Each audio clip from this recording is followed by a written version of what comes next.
এই ভিডিওটা কাদের জন্য জানেন? যাদের মাথায় কিছু মাল মশলা আছে। এই ছবিটা দেখেন। এবার এই ছবিটা দেখেন।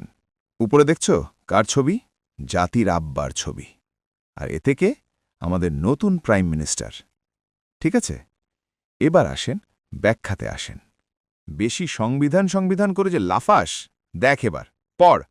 4A অনুচ্ছেদে কি বলা আছে? জাতির পিতা বঙ্গবন্ধু শেখ মুজিবুর রহমানের প্রতিকৃতি, রাষ্ট্রপতি, প্রধানমন্ত্রী, স্পিকার ও প্রধান বিচারপতির কার্যালয় এবং সকল সরকারি, অর্ধসরকারি ও স্বায়ত্তশাসিত দপ্তর, শিক্ষা প্রতিষ্ঠান, দূতাবাস ও বিদেশস্থ বাংলাদেশ মিশনের কার্যালয় সংরক্ষণ ও প্রদর্শন করতে হবে। এখানে জাতির পিতা বলতে বোঝানো হয়েছে বঙ্গবন্ধু শেখ মুজিবুর রহমানকে। খেলা জমে একদম ক্ষীর হয়ে গেছে।